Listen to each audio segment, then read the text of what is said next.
तो आज की मेजर न्यूज़ कहती है कि यूनाइटेड नेशंस ने एक रेजोल्यूशन को यहाँ पर पास किया है जहाँ पर स्लेव ट्रेड को कंसिडर किया गया है as the gravest crime against humanity.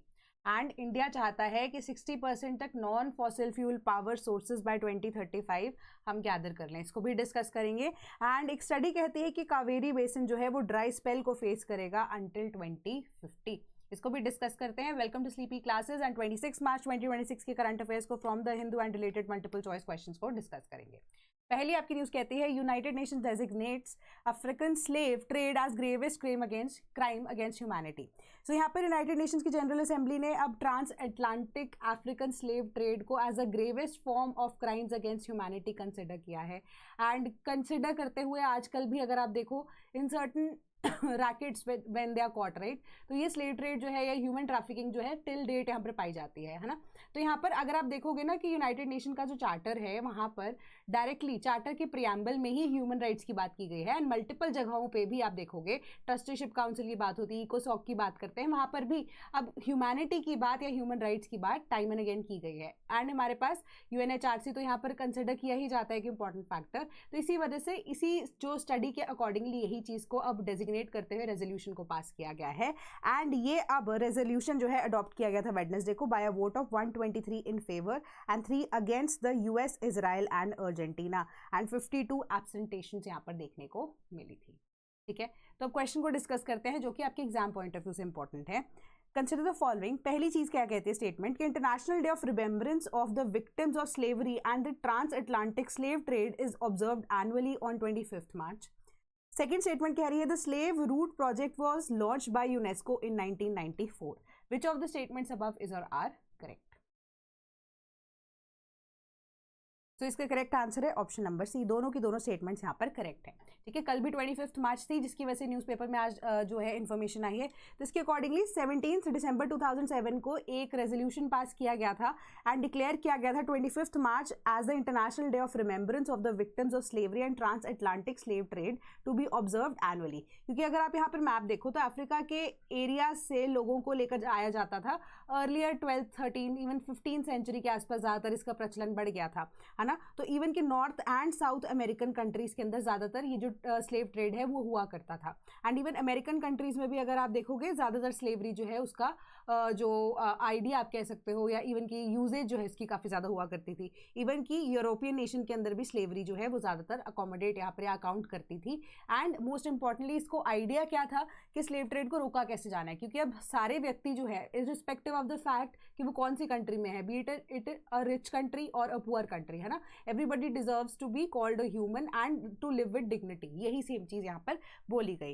And यहाँ पर आप देखोगे कि अब कितने inflows 15th and 16th century में, 17th सेंचुरी में, 18th सेंचुरी में, 19th सेंचुरी में, ये मैपिंग के थ्रू यूनाइटेड नेशंस की जो वेबसाइट है वहाँ पर ही दिया गया है। एंड इसी वजह से इन रूट्स को ट्रैक करने के लिए अब 1997 के अंदर इस्टेब्लिश किया गया था 23 अगस्त को as International Day for the remembrance of slave trade and its abolition to pay tribute to those who fought for the freedom. Okay, and यहाँ पर स्लेव ट्रेड प्रोजेक्ट को 1994 के अंदर यूनेस्को के द्वारा भी लॉन्च किया गया था, जो कि एग्जामिन करता है foundations, forms of operations and consequences जो कि slave trade and slavery in different regions of the world यहाँ पर कैरी आउट की गई थी।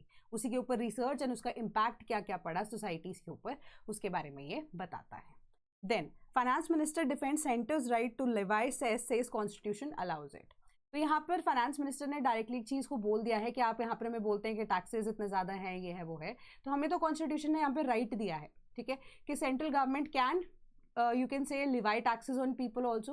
एंड सबसे बड़ी बात उन्होंने बोला कि जो टैक्सेस है उसके अकॉर्डिंगली आप देखोगे कि यूनियन गवर्नमेंट का जो खर्चा है on the states in the past 3 to 4 years, यानी कि यूनियन गवर्नमेंट का जो एक्सपेंडिचर है on the states that has increased by 105%। तो यानी कि गवर्नमेंट स्पेंडिंग्स जो हैं जिसके अंदर यूनियन गवर्नमेंट है, तो गवर्नमेंट स्पेंडिंग्स जो है that has increased by 105% for the state governments. तो अब इस चीज़ को अगर ध्यान में रखना है तो वो पैसा आएगा कहाँ से, है ना। तो वही कलेक्शन जो है अब नॉर्मल आम आदमी की जेब से ही जाएगा, via taxes and सेसेस he collect होगा। तो दैट इज जस्टिफाइबल, क्योंकि हमने जो पैसा खर्च किया है स्टेट्स के ऊपर वो इसी वजह से किया है ताकि उनका बेनिफिट हो सके। ठीक है, तो यहाँ पर reasonable share of the states have been given, that is what she told you. ठीक है, तो अब इसी का हम क्वेश्चन बनाकर देखते हैं। तो consider following pairs articles and provisions. Exemption of property of the union from tax state taxation, article 283। exemption from the taxes on electricity, Article 287, annual payment to certain Devas form funds, Article 290A. How many pairs is or are correctly matched? So इसका correct answer है option number B, only 2 statements are correctly match, है ना, मतलब first वाली हमारी incorrectly match थी, second and third were correctly match. तो अब ये देवास फॉर्म फंड्स क्या होते हैं आर्टिकल 290A के अकॉर्डिंगली, है ना, ये पहली बार वर्ड वैसे मोस्ट प्रोबेबली सभी को पता होगा, बट अगर नहीं पता है तो हमारा जो आर्टिकल 290A है वो अब सर्टन यू कैन से साउथ इंडियन टेम्पल्स की मैनेजमेंट के लिए, मैनेजमेंट के अलावा उनकी देखरेख के लिए, उनकी आप कह सकते हो रेनोवेशन प्रोजेक्ट के लिए हर साल the state government and the central government they put in certain kind of amount ताकि उनके मेंटेनेंस यहाँ पर हो सके, स्पेसिफिकली साउथ के जो टेम्पल्स हैं एंड ट्रावनकोर वाले रीजन के जो टेम्पल्स हैं, ठीक है। तो ये आर्टिकल 290A के अकॉर्डिंगली इसको हम देवास फॉर्म फंड्स भी बोलते हैं, ठीक है। तो हमारा जो फर्स्ट था हमारा article that was not 283, it was 285 and then हमारे पास 290A था एंड देन 287, ठीक है। Correct answer is option number B. Then Paradip said to receive 7 million barrels of crude.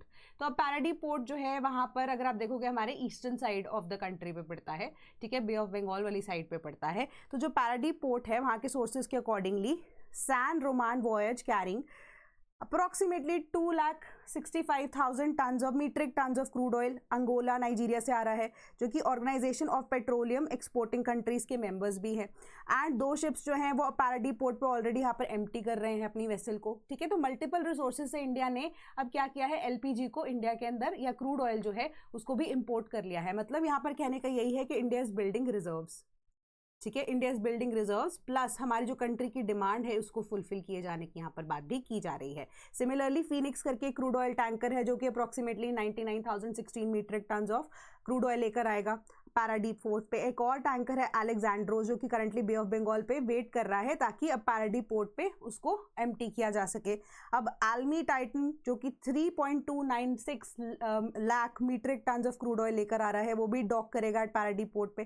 तो ये अब डिफरेंट एरियाज हैं, पनामा इन साउथ अफ्रीका से आ रहा है एल्मी टाइटन, नाइजीरिया से आ रहा है अलेक्जेंड्रोस एंड देन रशिया से आ रहा है फार ईस्ट से पैराडीप पोर्ट पे फिनिक्स एंड देन हमने यहाँ पर डिस्कस तो कर ही लिया सैन रेमोन वॉयस जो है वो अब कहाँ से आ रहा है, that is from Angola and Nigeria, ठीक है। तो ये सिंपल आपको चीजें यही बता रहा है कि डिफरेंट एरियाज से इंडिया ने अपने डाइवर्सिफाई कर लिए हैं सोर्सेज को ताकि हमारे पास जो क्रूड ऑयल है उसकी अवेलेबिलिटी एडिक्वेट रहे कंट्री के अंदर। देन क्वेश्चन को डिस्कस करते हैं जो कि आपकी एनसीईआरटी से ही लिया गया है। Consider the following in the context of Paradip port. First, it is situated in the Mahanadi Delta. Second, Chhattisgarh and West Bengal are the parts of its hinterland. Which of the statements above is or are correct? So, इसका correct answer है option number A, only first statement is correct, ठीक है। कि यहाँ पे directly आपको पैराडीप port के बारे में बताया गया है, 100 kilometre from Cuttack Mahanadi delta के अंदर है एंड स्पेसिफिकली अगर हिंटरलैंड की बात करें मतलब किस किस एरिया को ये केटर कर रहा है, ठीक है। डेवलप इसको किया गया था एक्सपोर्ट आयरन ओर के लिए ओडिशा, झारखंड एंड छत्तीसगढ़ की, क्योंकि वेस्ट बंगाल में अगर आप देखो ऑलरेडी हमारे पास कोलकाता का पोर्ट एग्जिस्ट करता है, ठीक है, कोलकाता का पोर्ट एग्जिस्ट करता है तो उसका यहाँ पर कुछ लेना देना नहीं था। पैराडीप पोर्ट जो है इट वॉज स्पेसिफिकली डिजाइंड कि हमारे पास जो लैंडलॉक्ड अगर स्टेट्स एग्जिस्ट करती हैं और जो आयरन और एंड मिनरल से रिच है तो उन सभी को यहाँ पर केटर किया जा सके, तो इनके ऊपर यहाँ पर बात की जा रही थी। तो correct answer is option number A. तो ये जो मैप है ना, these maps are very important for you and ये एयर रूट्स को भी यहाँ पर आपकी एनसीईआरटी बताती है, आपके पोर्ट्स के बारे में भी इंफॉर्मेशन दी गई है। इन मैप्स को एक बार गो थ्रू जरूर कर लेना। Then Vande Mataram advisory not a threat to confirm, ठीक है। तो यहाँ पर क्या है मेजर सी मैं आपको बात बता देती हूँ कि जो पिटिशन फाइल की गई थी सुप्रीम कोर्ट के आगे दैट वाज कि वंदे मातरम की एडवाइजरी जो अभी रिसेंटली सरकार के द्वारा भी जारी हुई थी कि कोई भी मूवी या इंपॉर्टेंट अगर ऐसा फंक्शन या इवेंट होता है जैसे वहाँ पर अब पहले हमारे पास नेशनल एंथम गाया जाता था, अब 150 years of Vande Mataram since हो चुके हैं तो अब नेशनल सॉन्ग को गाने की बात की जाती है, ठीक है। बट सिंस अब जो नेशनल एंथम की जब हम बात कर रहे हैं तो इट वॉज मेड कंपल्सरी, है ना, कि सबको रिस्पेक्ट देनी ही है। तो अब यहाँ पर अगर कोई खड़ा नहीं होता तो उसको पनिशमेंट यहाँ पर दी जाती थी, ठीक है। वेराज ऑन द अदर हैंड अगर वंदे मातरम की जब हम बात करते हैं तो वंदे मातरम की advisory is not stringent as compare to the national anthem, ठीक है। तो उन्होंने बोला कि कोई भी व्यक्ति अगर उसको गाना चाहता है तो गा सकता है, नहीं गाना चाहता तो नहीं गाए, बट बिल्कुल मना कर देता है तो उसके पीछे आपको जो है वो पनिशमेंट झेलनी पड़ सकती है। अगर आपको नहीं आता है, नहीं गाना चाहते हैं, इनफैक्ट पनिशमेंट झेलने से बेटर है कि आप ना गाइए, तो इसको लेकर यहाँ पर मुद्दा क्यों क्रिएट कर रहे हैं। एक बेस्ट एग्जाम्पल यहाँ पर सुप्रीम कोर्ट के द्वारा दिया गया, बेंच के द्वारा जो डिसीजन भी क्या, एक इंपॉर्टेंट चीज़ बोली गई कि हमारे जो पहले राष्ट्रपति बने, ठीक है, जनवरी 24, 1950 को डॉक्टर राजेंद्र प्रसाद ने being the president of the constituent assembly भी अपनी एक जो स्टेटमेंट एंड की थी वो भी कंट्रोवर्शियल तरीके से की थी। बल्कि 1950 के अंदर हमने national song and national anthem दोनों की अडॉप्शन कर ली थी, ठीक है। उसके बाद भी उन्होंने कंट्रोवर्सी में जाते जाते एक बात जरूर कही थी कि जनगण मन जो है वो नेशनल एंथम होगा and Vande Mataram national song होगा। बट पार्लियामेंट ने क्या किया था, सब्सिक्वेंटली इंसर्ट किया था आर्टिकल 51A, ठीक है, 51A in the 42nd constitutional amendment act. इसमें सिर्फ और सिर्फ नेशनल एंथम की बात हुई थी, नेशनल सॉन्ग की बात कहीं पे भी नहीं हुई थी। तभी हमारा जो कॉन्स्टिट्यूशन के अंदर आर्टिकल 51A के अकॉर्डिंगली नेशनल एंथम की जो अब कोई भी किसी भी तरीके से अवेलना करता है तो उसको पनिश किया जा सकता है, ठीक है। बट नेशनल सॉन्ग को in that particular speech doctor Rajendra Prasad ने भी बोला था कि इंक्लूड किया जाना चाहिए। तो उतनी तरीके से आप कहोगे कि अगर स्ट्रिंजेंट मेजर्स लिए जाने लगे, अगर आर्टिकल 51A के अंदर नेशनल सॉन्ग की भी बात करने जाने लगी होती तो अभी तक आपके ऊपर बहुत सारे इंप्लीकेशंस के लिए जा सकते थे। तो अब it is just not a major कि आप किसी तरीके से अपनी कंट्री को डिसरिस्पेक्ट करो, है ना, कि patriotism should come from with in, it is irrespective of the fact कि कोई कौन से रिलीजन को बिलोंग करता है, किससे नहीं करता है। तो ये अब एक एडवाइजरी, किसी तरह की थ्रेट नहीं है किसी पर्टिकुलर व्यक्ति को, and one should always obey what has been told, and कोई जबरदस्ती भी नहीं आपके साथ की जा रही है, ठीक है। If you want to sing you can sing, if you do not want to sing don't sing, but एक तरह से डिसरिस्पेक्ट मत कीजिए since it is an essential part of your country, ठीक है। तो वो पेट्रियोटिज्म वाला एस्पेक्ट यहाँ पर आ जाता है, ब्रदरहुड वाला जो एस्पेक्ट है वो आ जाता है। Then consider the following in context of Vande Mataram. First, Vande Mataram was first used as a political slogan in 1905. Second, English daily titled Bande Mataram was launched under the editorship of Bipin Chandra Pal with Sri Aurobindo. Which of the statements above is or are correct?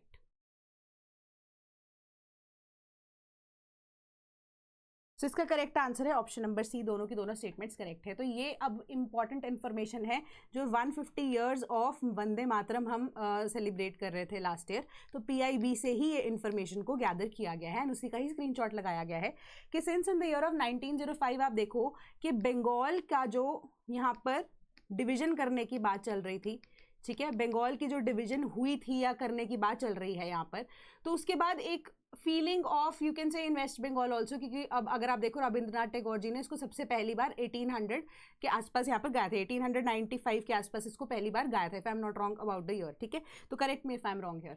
तो अब उसके बाद क्या होता है कि अब बंगाल के अंदर ऑलरेडी पार्टीशन की वजह से ये जो लहर है वो चली हुई है ना। इन द ईयर ऑफ 1905 अगर आप देखोगे इसको एज अ पॉलिटिकल स्लोगन भी यूज किया गया था 7 अगस्त 1905 पे, जहाँ पे thousands of students were representing all communities and उन्होंने क्राइज ऑफ वंदे मातरम गाई थी, ठीक है। वंदे मातरम के अंदर you are just referring to your motherland and you are bowing in front of her, है ना, कि हम आप हमारी मदरलैंड हो, that is India is our motherland and we are bowing towards you, and उसी मदरलैंड को अगर आप सेपरेट करने की यहाँ पर बात कर रहे हो तो we'll sing that particular slogan जिसके अकॉर्डिंगली हम अपनी मदरलैंड को यहाँ पर रिस्पेक्ट कर रहे हैं, ठीक है। पहली स्टेटमेंट जो सेकंड स्टेटमेंट आपके यहाँ पर करेक्ट होती है। फर्स्ट स्टेटमेंट के अकॉर्डिंगली यहाँ पर 1906 के अंदर एक इंग्लिश डेली जिसका नाम था वंदे मातरम उसको लॉन्च किया गया था editorship of Bipin Chandra Pal with Shri Aurobindo, जिसको लेटर उन्होंने एज अ जॉइंट एडिटर भी इंक्लूड कर लिया था। तो अब इसकी शार्प एंड पर्सुएसिव एडिटोरियल्स की वजह से ये एक पावरफुल इंस्ट्रूमेंट बन गया इंडिया की अवेकनिंग के लिए, स्प्रेड करने के लिए message of self reliance, unity and political consciousness to all India audience. Fearlessly जो प्रॉस्पेरसली यहाँ पर क्या करता था, जो प्रीच करता था gospel of nationalism and young Indians को एस्पायर करता था कि आप अपने खुद के जो कॉलोनियल सब्जुगेशन है, आपने कॉलोनियलिज्म को जो आगे सामने जो गिवन कर दिया है उससे हटकर, उससे ऊपर उठकर वंदे मातरम डेली को एक तरह से एक ऐसे प्लेटफॉर्म की तरह कंसिडर किया गया जो कि नेशनलिस्ट थॉट्स को बताता था एंड मोबिलाइज करता था पब्लिक ओपिनियन को भी। तो एक इंपॉर्टेंट फैक्ट है, इसको ध्यान में रखना, ठीक है। तो ये इंपॉर्टेंट चीज़ों को यहाँ पर आपको कवर करने की जरूरत है। Then India tech startups raised $9.1 billion in 2025, 23% rise NASSCOM Zinnov study, ठीक है। तो 9.1 बिलियन यहाँ पर रेज हो चुके हैं 2025 के अंदर इंडिया के स्टार्टअप जो अब टेक्स है, एंड मेजॉरिटी ऑफ इट जिसमें से 91% अगर आप देखोगे वो AI के लिए दिए गए हैं। इंपॉर्टेंट फैक्टर्स ही मैं आपको डिस्कस कर रही हूँ। एंड ये 23% ईयर ऑन ईयर इंक्रीज है अगर आप इन्वेस्टमेंट के पर्सपेक्टिव से इसको देखोगे तो, ठीक है, कि लास्ट ईयर के अकॉर्डिंगली एंड इस ईयर के अकॉर्डिंगली 2024 एंड 25 को अगर कंपेयर किया जा सके तो 23% राइज जो है इन्वेस्टमेंट वो देखने को मिला है स्टार्टअप्स के अंदर। एंड डीप टेक फंडिंग जो है 37% बढ़ गई, दैट इज 2.3 बिलियन, जो कि लास्ट ईयर थी, with AI driving 91% of the investment.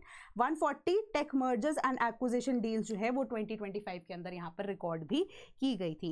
And यहाँ पर seed and early stage deals जो है वो 74% ऑफ द फंडिंग को कॉन्स्टिट्यूट करते हैं। एंड नेक्स्ट चैप्टर जो है वो अब हाउ इफेक्टिवली AI ट्रांसलेट कर सकता है इनटू इनोवेशन मार्केट, उसके ऊपर सबकी निगाह है, सबकी जो अब आंखें हैं, all eyes on the AI market, कि किस तरीके से वो अब बेटर परफॉर्म कर सकती है, इनोवेशन को लेकर आ सकती है। एंड रिपोर्ट का टाइटल क्या था? मोमेंटम टू मैच्योरिटी, ठीक है। इंडिया का स्टार्टअप इकोसिस्टम एक स्ट्रेटेजिक इन्फ्लेक्शन पॉइंट पे है, जहां पे इंडिया टेक जो स्टार्टअप है वो रिपोर्ट की 2025 का जो टाइटल यहाँ पर दिया गया है, ठीक है। As per the report estimated 31,000 to 34,000 startups जो हैं या न्यू वेंचर फॉर्मेशन जो है वो अब कॉन्सेंट्रेटेड है and in established hubs and proven sectors, जो कि हाईलाइट करते हैं कि किस तरीके से infrastructure readiness, talent density and faster commercialisation pathways जो स्टार्टअप कल्चर है वो ढूंढ रहा है।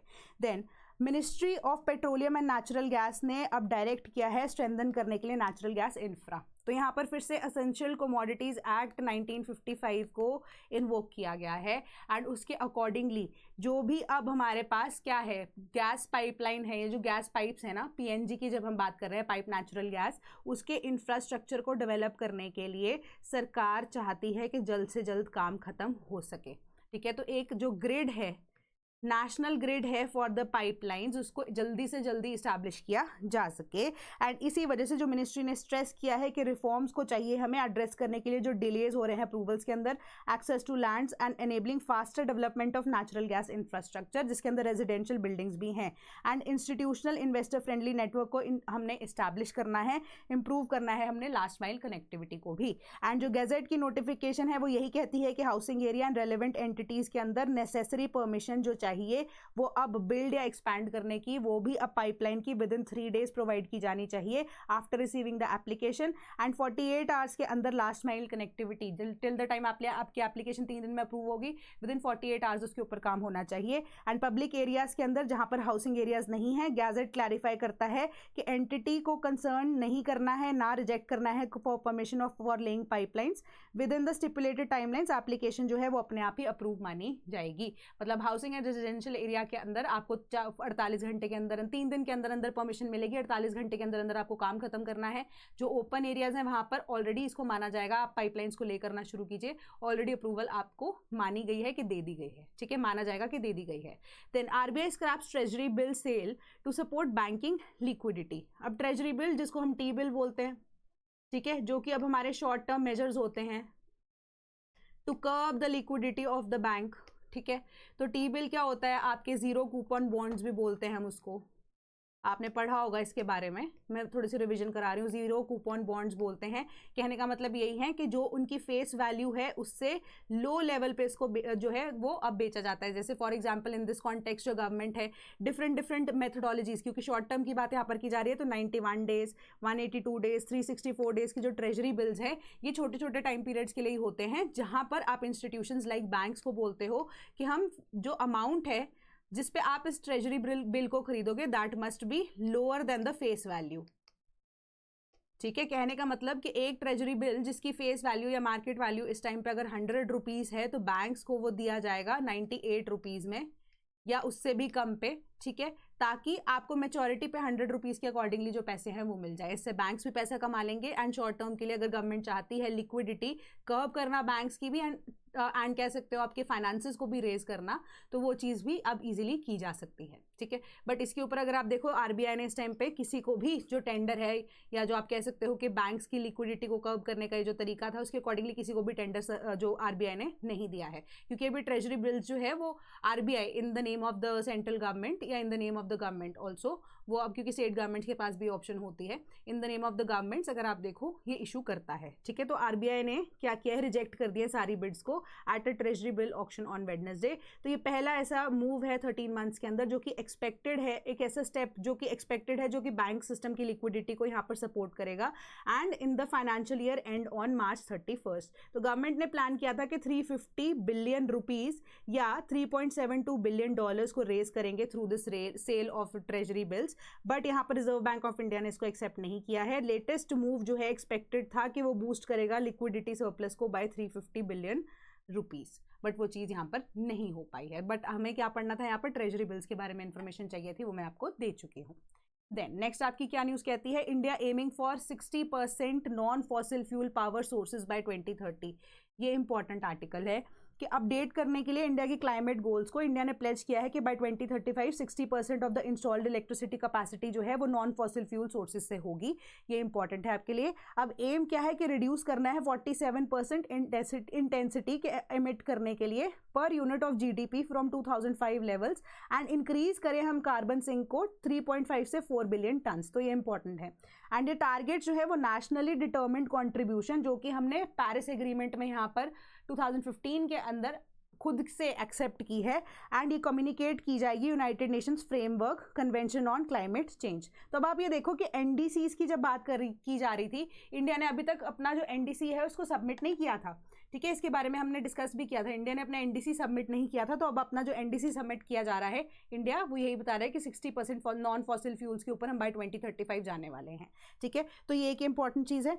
तो अब as a signatory to the Paris agreement India जो है it is required to issue an updated NDC in the end of 2025, जो पहले सबमिट नहीं किया था, 2026 हो चुका है।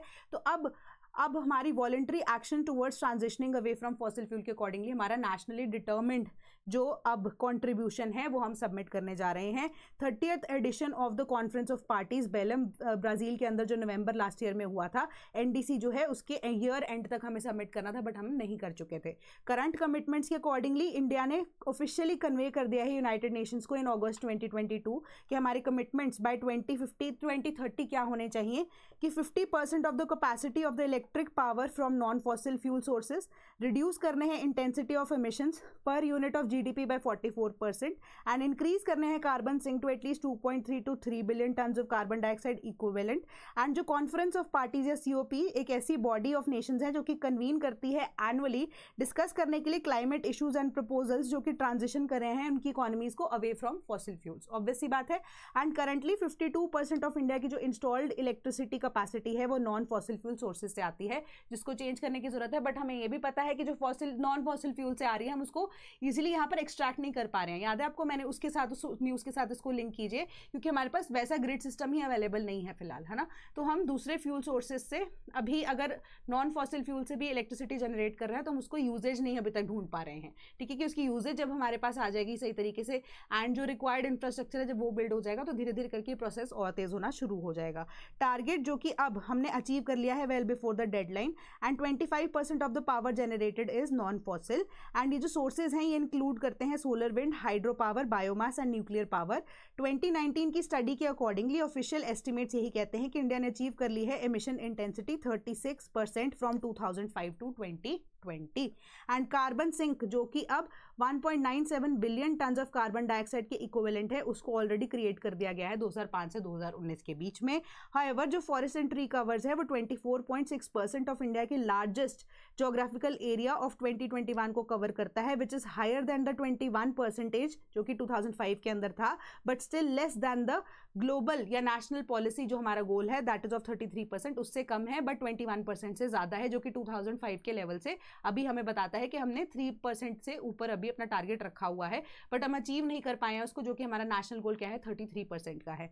स्ट्रॉन्ग रिजॉल्व शेपिंग की जो एनडीसी है 2031 से 35 के बीच में गवर्नमेंट ने कंसिडर कर लिया है कि फर्स्ट ग्लोबल स्टॉक टेल जो कि प्रिंसिपल है कॉमन बट डिफरेंशिएटेड रिस्पॉन्सिबिलिटीज का एंड रिस्पेक्टिव कैपेबिलिटीज का इक्वालिटी के साथ अब एक हार्मोनाइज करेंगे नेशनल रियलिटीज को, डेवलपमेंटल प्रायोरिटीज को ले करेंगे, energy security and the need of greater greater ambition of carbon action हमें फिगर आउट करना पड़ेगा, जो कि इन लाइन होगा with the purpose and long term goals of the Paris agreement. Environment ministry की ये स्टेटमेंट आई है एंड इनिशिएट किया गया था 2021 के अंदर। GST assess the world's collective progress towards limiting the global warming to 1.5 degree Celsius. तो जो हमें पेरिस एग्रीमेंट बोलता है कि प्री इंडस्ट्रियल लेवल से 1.5 डिग्री सेल्सियस हमें टेम्परेचर कम ही रखना है, एंड जो कि कंक्लूड करते हैं नेशंस को, but that they are not also on track. ठीक है कि nations, most of the nations are not on track, but India is one of them जो कि थोड़ा सा अभी भी पेरिस एग्रीमेंट को आप देखोगे कि कमिट कर चुका है कि फुलफिल हम उसे करेंगे ही करेंगे। तो सेवरल इंडिपेंडेंट एनालिस्ट ने यही बोला है कि इंडिया जो है may meet it's NDCs in 2030 targets, but वो इनफ नहीं है to keep the globe eight 1.5 degree Celsius pathway, जो कि प्री इंडस्ट्रियल लेवल्स तक हमें लेकर आना, क्योंकि अकेले इंडिया की जो अब एक्शंस है उसकी वजह से इस चीज़ को फुलफिल नहीं किया जा सकता। इंडिपेंडेंट नेशंस को, हर एक नेशन को इक्वली इसके ऊपर काम करना पड़ेगा। देन इंडिपेंडेंट एनालिस्ट ने यही बोला है कि इंडिया जो है वो अब it was picking up the slack for developed countries, कि डेवलप्ड कंट्रीज ने जितने भी यहाँ पर आप कह सकते हो during the time of their developing phase जितने भी आप कह सकते हो कार्बन डाइऑक्साइड से एंड रिलेटेड एमिशंस किए हैं, इंडिया जो है उनके लिए कवर अप कर रहा है एक तरह से। एंड इंडिया के एनडीसी टारगेट जो हैं वो अब एक रोल बैक से आए हैं from climate policies and unilateral trade measure से, ताकि जो अब डेवलप्ड रिच कंट्रीज हैं वो अब अपना जो आप कह सकते हो कि भुगतान जो है वो इंडिया के थ्रू यहाँ पर भुगत रहे हैं। एंड वो यही बताते हैं कि रिजॉल्व करना है हमें इस इशू को, तो एड्रेस करना पड़ेगा transmission and land availability constraints जो कि रिन्यूएबल सेक्टर फिलहाल फेस करता है। And 47% of the emissions intensity जो है टारगेट यही शो करता है कि एनर्जी सिक्योरिटी एंड प्राइसेस जो है it can not be taken for granted at a time जहां पे डेवलप्ड कंट्रीज हैं they are back tracking on ambition, deepening their fossil fuel entrenchment and dragging the world towards military conflict. The signal from India shows कि जो global south है जो कि leadership on climate ambition जो है concrete and real एक idea लेकर चल रहा है। क्योंकि ये इंपॉर्टेंट चीज़ यहाँ पर क्यों है, क्योंकि हमने देखा था कि अब मैंने एक न्यूज़ आर्टिकल डिस्कस किया था कि क्लाइमेट भी एक कैजुअलिटी है टू द वॉर। ठीक है, क्लाइमेट भी कैजुअलिटी है टू द वॉर। तो बहुत सारे ऐसे नेशंस हैं, फॉर एग्जांपल अगर हम यूएसए की बात करें यहाँ पर, ठीक है, पेरिस एग्रीमेंट से उन्होंने विड्रॉ कर लिया है, बट अब वो क्या है, वॉर के अंदर इंडल्ज तो है ही। इजराइल की बात करें वो भी वॉर के अंदर इंडल्ज है फिलहाल, पाकिस्तान एंड अफगानिस्तान इंडल्ज है, यूक्रेन एंड रशिया 2022 से यहाँ पर इंडल्ज है वॉर के अंदर। ठीक है, तो पेरिस एग्रीमेंट फुलफिल हो कैसे पाएगा, यहाँ पर और ज़्यादा यहाँ पर डिस्ट्रक्शन हो रही है, क्लाइमेट जो है उसकी कैजुअलिटी और ज़्यादा होती जा रही है। But in that phase also India जो है अपने क्लाइमेट गोल्स को लेकर कमिटेड है एंड एक ग्लोबल पीस का आइडिया या संदेश हम दे रहे हैं। अभी तक मतलब कह सकते हो कि इंडिया की गुडविल बढ़ाने के लिए बहुत अच्छी सिचुएशन यहाँ पर नजर आती है। एंड इसी वजह से ये एक इन्फ्लुएंशियल थिंक टैंक जो है उनकी तरफ से स्टेटमेंट आई है कि इंडिया जो अपने कॉन्क्रीट एम्बिशन की तरफ अभी भी काम कर रहा है, जो अपने आप में ही सराहनीय है, कीपिंग इन माइंड कि अभी वेस्ट एशिया के कॉन्फ्लिक्ट एंड मल्टीपल कॉन्फ्लिक्ट जो चल रहे हैं। ठीक है, then Kaveri basin to face dry spell until 2050 study ये बोलती है कि अब पोटेंशियल डिक्लाइन 33.5% के आसपास अपने वाटर लेवल का 2026 से 2025 के बीच में होगा। एंड नॉर्दर्न काउंटर पार्ट्स जो हैं जो कि अभी करंटली फ्लड्स को यहाँ पर देखते हैं, वो भी रिसर्चर्स वॉर कर रहे हैं कि जो वाटर शेयरिंग है इट कैन गेट टफर, कि जो अब फ्लड्स को कंट्रोल करने के लिए पानी को हम शेयर करना शुरू करते हैं ना, तो वो शेयरिंग की वजह से और ज़्यादा जो है ये अब जो ड्रॉट लाइक सिचुएशन या आप कह सकते हो कि ड्राई स्पेल्स जो है बढ़ सकते हैं। कि ग्लोबल वार्मिंग की वजह से एक्सपेक्टेड है कि significantly increase the flow of measure of Indian reverse. तो कावेरी बेसिन जो है एक स्टैंड आउट कर रही है एज एन एक्सेप्शन कि अब पेरिनियल रिवर्स के अंदर जो हिमालयन रिवर्स हैं, क्योंकि इंक्रीज रेंज होंगी क्लाइमेट चेंज की वजह से, क्योंकि ग्लेशियर्स पिघलने वाले हैं, है ना, तो अब जो सप्लाई है या water flow in the major regions जो कि हिमालयन रिवर्स हैं, है ना, वहाँ पर बढ़ जाएगा ग्लोबल वार्मिंग की वजह से। बट कावेरी के अंदर बिल्कुल टोटल ऑपोजिट सिचुएशन यहाँ पर नजर आती है हमें। एंड एक near term decline of approximately 3.5% of the waters between 2026 and 2050 देखने को मिल रहा है। एंड नॉर्दर्न एरिया जहाँ पर फ्लड के पानी की वजह से वाटर शेयरिंग के आइडियाज प्रपोज किए गए हैं वो और ज़्यादा सिचुएशन को खराब कर सकता है। एंड ये जो इंपॉर्टेंट इंफॉर्मेशन है एक जर्नल अर्थ फ्यूचर जो कि गांधीनगर की IIT के द्वारा पब्लिश की गई है। एंड इसी की वजह से ये चीज़ बोला है कि जो अब history of Kaveri water sharing जो कर्नाटक एंड तमिलनाडु के बीच में है वो एक डेफिसिट रेनफॉल की वजह से है। एंड सजेस्ट करती है स्टडी के जो क्लाइमेट मॉडल्स है वो यही बताते हैं कि इंक्रीज रेनफॉल जो ग्लोबल वार्मिंग की वजह से इंडिया में होंगे decades ahead, Kaveri might not benefit in such situation. जो रिवर इंटरलिंकिंग प्रोजेक्ट्स है ना, जैसे कि गोदावरी, कावेरी लिंक प्रोजेक्ट जो है वो नेसेसरी होगा for the researchers to reiterate. And जो स्टडी यही बताती है कि कावेरी ने एक्सपीरियंस किया 28% decline in stream flow between 1951 and 2012।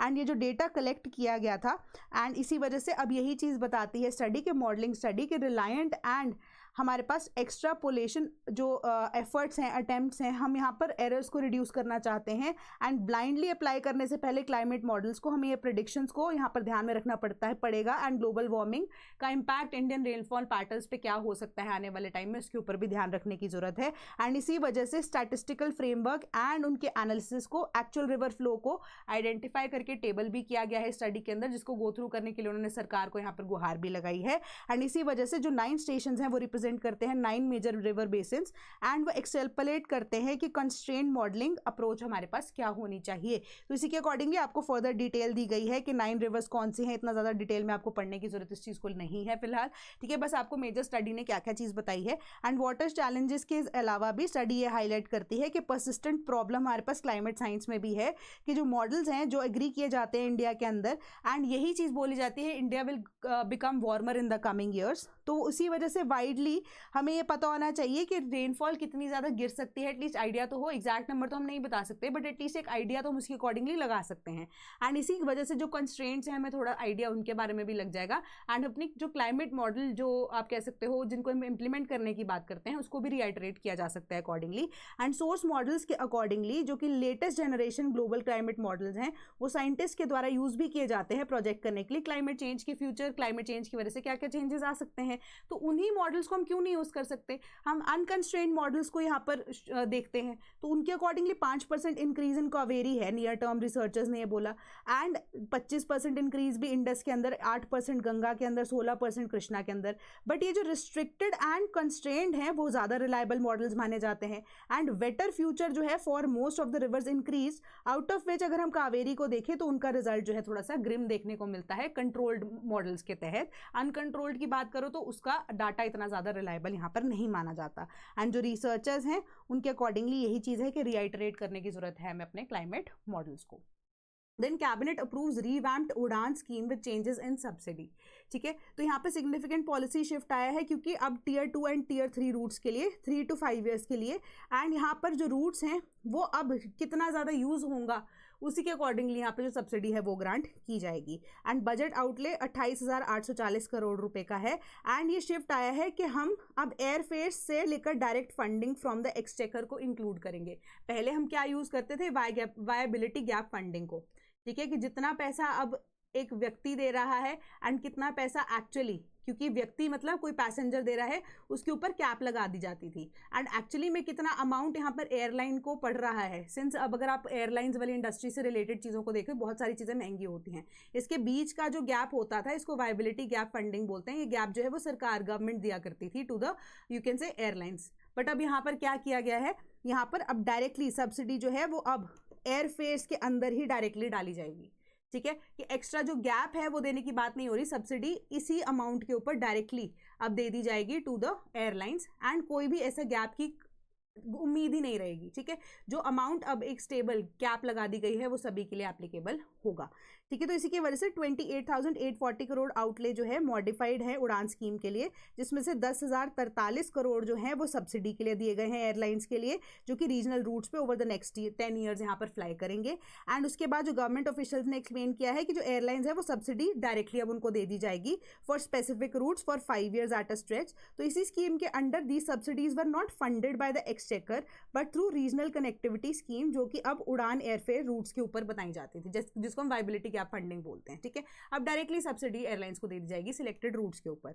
अब वायबिलिटी कंसर्न्स क्या थे, subsidies were also capped at 3 years to push airlines कि वो सेल्फ सस्टेनिंग रूट्स की तरफ चले। बट अब जो कंट्रोलर एंड ऑडिटर जनरल की जो रिपोर्ट है उसने ये देखा कि 7% to 10% ऑफ दीज रूट्स जो है वो वायबल रहे हैं बियॉन्ड द सब्सिडी पीरियड, क्योंकि वायबिलिटी गैप जो है वो कितनी देर तक सरकार देती रहेगी, 3 से 4 साल तक, बट उसकी ऑपरेशनल या उसकी यूजेज ही इतनी नहीं है। तो अब सिलेक्टेड रूट्स के ऊपर ही यहाँ पर क्या होगा, सिर्फ और सिर्फ जो सब्सिडी है वो प्रोवाइड की जाएगी। तो सिलेक्टेड रूट्स यहाँ पर यानी कि वो रूट्स जो कि धीरे धीरे करके खुद से ही चलने शुरू हो जाएंगे, क्योंकि वायबिलिटी गैप फंडिंग के थ्रू एक कनेक्टिविटी प्रोवाइड की जानी थी कि 3 से 5 साल के बीच तक आपको ये गैप की फंडिंग हम दे रहे हैं। धीरे धीरे करके लोग अवेयर हो जाएंगे कि एयरपोर्ट जो है ऑपरेशनल है एंड उसको यूज करना शुरू कर देंगे, जो चीज़ नहीं हुई। ठीक है, तो अब जो सिलेक्टेड रूट्स जहाँ पर अब सेल्फ सस्टेनिंग पॉसिबिलिटी है कि इन रूट्स के ऊपर आने वाले टाइम में जो लोग हैं वो फ्लाइट्स को ज़्यादा प्रेफर करेंगे, वहाँ पर ही ये जो अब सब्सिडी है वो प्रोवाइड की जाएगी। ठीक है, पहले सारे एयरपोर्ट्स इसके अंदर इंक्लूडेड थे जो रीजनल एरियाज के अंदर आ रहे थे, बट अभी सिलेक्टेड रूट्स के ऊपर कर दिया गया है। ठीक है, तो ये सिंपल सी बात थी। तो 28,840 करोड़ आउटले जो है वो 6 फोल्ड जंप फंडिंग के अंदर देखने को मिल रहा है उड़ान के अंदर, एंड 2017 के अंदर इसको लॉन्च किया गया था 4500 करोड़ के ऊपर for the next 10 years. But अब प्राइमरली हमारे पास अनयूज्ड एयरपोर्ट्स जो हैं उनको रिवाइव करने की जरूरत है। मॉडिफाइड अनाउंसमेंट की वजह से 100 एयरपोर्ट जो है इनको रीडेवलप किया जाएगा, अनयूज्ड एयर स्ट्रिप्स को भी रीडेवलप किया जाएगा। उसके लिए 12,160 करोड़ के आसपास की जो फंडिंग है फॉर द नेक्स्ट 8 ईयर्स यहाँ पर बता दी गई है कि आपको डेवलप करना ही पड़ेगा रीजनल एविएशन नेटवर्क को फर्दर बूस्ट करने के लिए। एंड ये जो स्कीम है अब बियॉन्ड इंफ्रास्ट्रक्चर डेवलपमेंट से अब air support operations and maintenance को भी या लो ट्रैफिक एयरपोर्ट्स को भी कैप करती है 3.06 करोड़ पर एयरपोर्ट एंड 90 लाख पर you can say 90 lakh rupees per heliport और water airdrome also, and total estimate cost of 2577 crore जो कि कवर करती है 441 एयरड्रोम्स को भी। ठीक है, तो उसको भी यहाँ पर कवर कर रही है। पहले सिर्फ और सिर्फ आइडिया क्या था कि सिर्फ और सिर्फ जो फंडिंग है वो जो एयर प्राइसेस हैं, जो टिकट्स के प्राइसेस है उसको कैप किया जाएगा, है ना। बट अब अगर आप देखोगे कि यहाँ पर जो अवेलेबिलिटी है फ्लाइट रूट्स की कि मैक्सिमम कितना ज़्यादा कैपिंग यहाँ पर आपकी जो रेवेन्यू है उसका मिनिमम होना ही चाहिए, तभी इस रूट को हम अवेलेबल रखेंगे, नहीं तो नहीं। तो सभी को यहाँ पर ध्यान में अब रखते हुए सरकार काम कर रही है। Then transgender bill receives Rajya Sabha approval amid uproar. तो हमने ये जो ट्रांसजेंडर बिल है इसके बारे में डिस्कस कर लिया था कि सेल्फ परसीव्ड आइडेंटिटी जो है इसको यहाँ पर निकाल दिया गया है। लोकसभा के अंदर ये पास हो चुका था, राज्यसभा के अंदर जो ऑपोजिशन है, सिंस थोड़ा सा पॉलिटिकल मैटर है इस न्यूज़ के अंदर, तो अब जो राज्यसभा के अंदर जब इसको टेबल किया गया, ऑपोजिशन जो है वो अब काफ़ी ज़्यादा क्या कर रही थी, वो अब रिबेल कर रही थी इसके अगेंस्ट, एंड दे वांटेड कि एक पार्लियामेंट्री कमेटी की तरफ इस चीज़ को भेज दिया जाना चाहिए। इस बिल को पहले रीआइट्रेशन के लिए आप कह सकते हो दोबारा से समझने के लिए भेजा जाना चाहिए था, बट ये नहीं हुआ है। राज्यसभा में इसको अमिड कंट्रोवर्सी पास कर दिया गया है। ठीक है, तो जो कि अपने आप में ही इस चीज़ को थोड़ा सा और ज़्यादा परेशान करने वाला ट्रांसजेंडर कम्युनिटी के लिए एट अ होल ये चीज़ बोली जा रही है। Then immigration visa issuance scheme gets 5 year extension. तो यहाँ पर क्या है, 117 immigration post, 15 foreigners regional registration offices, 854 foreigners registration offices and superintendents of police, deputy commissioners and then आप कह सकते हो deputy commissioners of police across the country इसका हिस्सा है। तो अभी ये स्कीम आपको क्या कहती है कि जितने भी ये एरियाज, ये जो मैंने आपको इन्फॉर्मेशन दी ये वाली है ना, ये कवर्ड होंगे immigration and visa issuance scheme के अंडर। तो इसके अकॉर्डिंगली जो भी अब स्टेटेड कंट्रीज़ है यहाँ पर आपको ई वीज़ा वाला जो कॉन्सेप्ट है वो अप्लाई किया जाएगा, मतलब आपको खुद फिजिकली यहाँ पर आना नहीं पड़ेगा वीज़ा को अप्लाई करने के लिए। ठीक है, तो विद इन 72 आवर्स आपका जो वीज़ा है हैसल फ्री तरीके से with alongside the requisite fee वो पास कर दिया जाएगा। And during the past 5 years जो अगर आप देखोगे तो 91.24% ऑफ ई वीज़ा एप्लीकेशन जो हैं वो 72 आवर्स में यहाँ पर प्रोसेस होगी, उसकी इन्फॉर्मेशन भी मिल चुकी है। तो 2010 के आसपास आप देखोगे ऑब्जेक्टिव जो है स्कीम जो कि स्टार्ट की गई थी कि मॉडर्नाइज करना है, अपग्रेड करना है इमिग्रेशन एंड वीज़ा सर्विसेज को सिक्योर और इंटीग्रेटेड सर्विस डिलीवरी फ्रेमवर्क के साथ। तो इसको फर्दर एक्सटेंड कर दिया गया है क्योंकि पिछले 5 साल के अंदर इसका जो रिस्पॉन्स है वो बहुत अच्छा रहा है। देन सुप्रीम कोर्ट जो है panel calls to scrap bill on gender choice rights. ठीक है, तो अब हमने देखा कि राज्यसभा के अंदर भी इसको पास कर दिया गया, बट सुप्रीम कोर्ट के पैनल ने इसको क्या बोल दिया है कि आपको इस बिल को स्क्रैप करना पड़ेगा। ठीक है, तो इसी वजह से क्योंकि अब यहाँ पर NALSA versus union of India का वर्डिक्ट जो है वो सुप्रीम कोर्ट के जो जजमेंट है उसके अगेंस्ट ये स्टेटमेंट यहाँ पर दी गई है ना। तो ये बिल प्रपोज करता है कि रिमूव करने के लिए सेक्शन जो कि रिकॉग्नाइज करता है ट्रांसजेंडर पीपल को right to self perceive gender identity, redefine a transgender person and introduce करना रिक्वायरमेंट कि एक मेडिकल बोर्ड जो है उसकी रिक्वायरमेंट रहेगी ताकि ट्रांसजेंडर सर्टिफिकेट किसी एक व्यक्ति को मिल सके ना, एक आइडेंटिटी कार्ड मिल सके। तो ये बिल जो है अब अपने आप में ही बोला जा रहा है कि डिग्निटी ऑफ अ पर्सन को हैम्पर करता है। तो इसी वजह से अब सुप्रीम कोर्ट ने बोला है कि आपने हमारी प्रीवियस जो डिसीजन था उसके अगेंस्ट यहाँ पर आपने एक बिल को प्रपोज कर दिया, तो ये अनकॉन्स्टिट्यूशनल काइंड ऑफ है। तो चॉइस ऑफ राइट्स जो है वो हर एक व्यक्ति की खुद से रहेंगी, तो इस बिल को आप स्क्रैप कीजिए। Then ensure supply of fertiliser, agriculture minister tells officials कि आने वाले टाइम में अगर आप देखो कि सोइंग सीजन शुरू हो रहा है, तो हमें जल्दी से जल्दी अब जो फर्टिलाइजर की सप्लाई है वो पहुंचानी है, एंड इसके लिए ताकि बेटर तरीके से हम जो फर्टिलाइजर है वो इक्विटेबली सबको डिस्ट्रीब्यूट कर सकें, तो जो फार्मर आईडीज हैं 2026 2027 के अंदर खत्म हो जानी चाहिए आइडेंटिफाई करने के लिए कि एक्चुअली में एलिजिबल फार्मर्स कौन से हैं। तो मोर देन 7.63 करोड़ आईडीज जो है उसको जनरेट कर दिया गया है, जिसमें 1.93 करोड़ जो फार्मर्स हैं वो विमेन फार्मर्स हैं। एंड इसी स्टेटमेंट के अकॉर्डिंगली जो प्राइमरी ऑब्जेक्टिव है कि सेफ गार्ड करना interest of Indian agricultural sector को एंड फार्मर्स को, जो कि ग्लोबल इंस्टेबिलिटी इस टाइम पे हमें दिखाता है।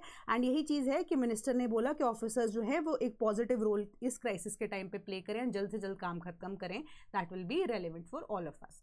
And database for psychiatric disorders launch, तो काम ब्रेन करके पहला कंट्री का first of its kind digital repository जो है वो ब्रेन स्ट्रक्चर को जो स्टडी करेगी हर एक व्यक्ति मतलब जिनको कोई भी ब्रेन डिसऑर्डर है, ठीक है, तो उसको लेकर ये जितनी भी इंफॉर्मेशन गैदर करेगा एक रिपोजिटरी, सेंट्रल रिपोजिटरी में जमा कर देगी या उसको फीड कर देगी उस इन्फॉर्मेशन को, जहां से उसको कंपाइल करके एक सिंगल पेशेंट के ऊपर मल्टीपल जो डॉक्टर्स हैं थ्रू आउट दैट जो जिनके पास भी वो पोर्टल का एक्सेस होगा वो उसको स्टडी करके अपनी जो ब्रेन से रिगार्डिंग रिसर्चेस है उनको कैरी आउट कर सकते हैं। Then patrolling along China border increase significantly after 2020 Galwan clash. Data ने ये बताया है कि इंडो तिब्बतन बॉर्डर पुलिस ने अलोंग द चाइना बॉर्डर एक सिग्निफिकेंट राइज 2020 के बाद से, जब से गलवान इंसिडेंट हुआ है, तो तब से ज़्यादा जो अगर आप देखोगे कि जो लोग हैं या इवन की जो पेट्रोलिंग है वो बहुत ज़्यादा बढ़ चुकी है। तो एनुअल रिपोर्ट के अकॉर्डिंगली यही चीज़ बताया जा रहा है कि एज मेनी एज 4500 पेट्रोल्स जो है वो कंडक्ट किए गए थे आईटीपीबी के द्वारा। अब बॉर्डर गार्डिंग फोर्सेस जिनको डिप्लॉय किया गया है अलॉन्ग 3488 किलोमीटर का जो चाइना का बॉर्डर इंडिया के साथ है, and on an average 500 patrols per month during that period किए गए हैं। तो यही इन्फॉर्मेशन आपको यहाँ पर दी गई है, ठीक है। पेट्रोलिंग जो है धीरे धीरे करके बढ़ती जा रही है अलॉन्ग दैट चाइना बॉर्डर। तो इसके बाद India said to have bought Iran LPG after US eases sanctions. तो पहली बार ऐसा हुआ है कि यूएसए ने सैंक्शन जो है वो ईज आउट कर दिए हैं। उसके बाद अब जो टैंकर है जो कि ऑरोरा है वो इंडिया के लिए अब ईरानियन एलपीजी लेकर आ रहा है, and shortly west coast port of Mangalore पे आकर ये अपना एलपीजी जो है वो डिलीवर करेगा। एंड इंडियन ऑफिशियल ने डिनाई किया है knowledge of the cargoes being bought, ठीक है। तो सिंपल सी बात है कि India had shunned Iranian energy resources in 2019 जब वेस्टर्न प्रेशर था सैंक्शंस का यूएसए की तरफ से लगाया गया था। बट उसके बाद अगर आप देखोगे कि ईरानियन एलपीजी कार्गो जो है it will be shared amongst 3 fuel retailers, Indian oil Corp, Bharat petroleum Corp and Hindustan petroleum Corp. And क्योंकि यूएसए की तरफ से आप देखो एट ईज थोड़ा सा देखने को मिल रहा है। Then centre asked RBI to keep retail inflation target at 4% till 2031। तो रिटेल इन्फ्लेशन हमारा बिल्कुल एग्जैक्ट आइडिया इज 4%। जब हमारी इन्फ्लेशन रेट, महंगाई जिसको हम बोलते हैं, उसको मेंटेन करने के लिए मॉनेटरी पॉलिसी आरबीआई के थ्रू या फिस्कल पॉलिसी सरकार के थ्रू यहाँ पर लगती है ना।